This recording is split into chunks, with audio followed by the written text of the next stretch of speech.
hinaharap nila ito at anticipating the future. Ano nga ba yung mga inaasahan ng caregiver tungkol sa hinaharap ng pasyente batay sa kasalukuyang sitwasyon or paano ito nakakaapekto sa kanila? Self-help activities. Ano ba yung mga ginagawa ng mga pasyente para makatulong sa sarili nila? Ano ba yung mga way nila upang maisagawa ito? Of course, expectations from caregivers and friends. Ano ba yung mga inaasahan ng pasyente mula sa kanilang caregivers at mga kaibigan pagdating sa support at tulong? So dito, mahalagang itala yung mga observation. Titingnan yung mga pagkakaiba, yung hindi pagkakaunawaan sa pagitan ng pananaw ng pasyente at ng caregiver tungkol sa sitwasyon. Makakatulong ito sa mas maayos na communication at mas effective na care plan. Number 4 is intrapersonal factors, physical, psychological, socio-cultural, developmental, spiritual. The number 5 is interpersonal factors, resources and relationships of family, friends, or caregivers that either influence or could influence area number 4. Number 6 is extrapersonal factors, resources and relationships of community, facilities, finances, employment, or other area that either influence or could influence area number 4 and 5.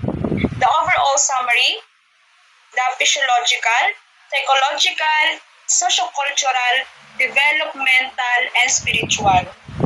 So dito sa intrapersonal, ito yung factors na mga aspeto na nag-i-impluwensya sa isang tao.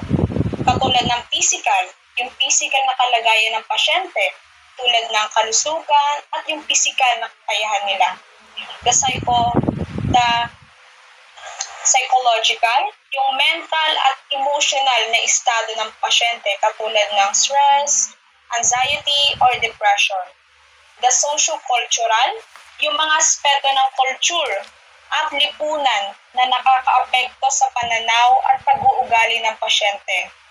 Of course, sa developmental, ito yung yugto ng buhay ng pasyente katulad ng edad at karanasan na nag-i-impluwensya sa kanilang pag-unawa at reaksyon. Spiritual, ito yung mga paniniwala at mga halaga na nagbibigay ng meaning sa buhay ng pasyente. The interpersonal factors, ito yung tumutukoy sa mga relasyon at resources mula sa pamilya, kaibigan o caregivers. Ito ay maaaring mag-impluwensya sa intrapersonal factors ng pasyente. For example, ang sumuporta mula sa pamilya ay makakatulong sa psychological well-being ng pasyente or magbigay ng tulong sa pagharap sa mga stressors o challenges na nararanasan ng pasyente. Number 6 ay yung extrapersonal factors. Ito naman yung tumutukoy sa mga resources at relasyon mula sa malawak na community tulad ng community facilities, yung mga pasilidad sa komunidad na makakatulong sa patient katulad ng health centers or yung support groups. The finances, ito naman yung pananalapi na maaaring maka-affect sa access sa healthcare at iba pang resources. The employment, ito naman yung sitwasyon sa trabaho ng pasyente at kung paano ito nakaka-apekto sa kanilang stress at well-being. So dito sa physiological, psychological, socio-cultural, developmental at spiritual factors ay magkakaugnay at nag-i-impluwensya sa health at well-being ng pasyente. Ang pag-unawa sa interpersonal at extrapersonal factors ay napakahalaga para sa holistic na pangangalaga sa mga pasyente. Formulation of the comprehensive nursing diagnosis. Identify and ranking the priority of needs based on total data obtained from the client perception, the caregiver's perception, or the other resources such as laboratory reports, other caregiver or agency.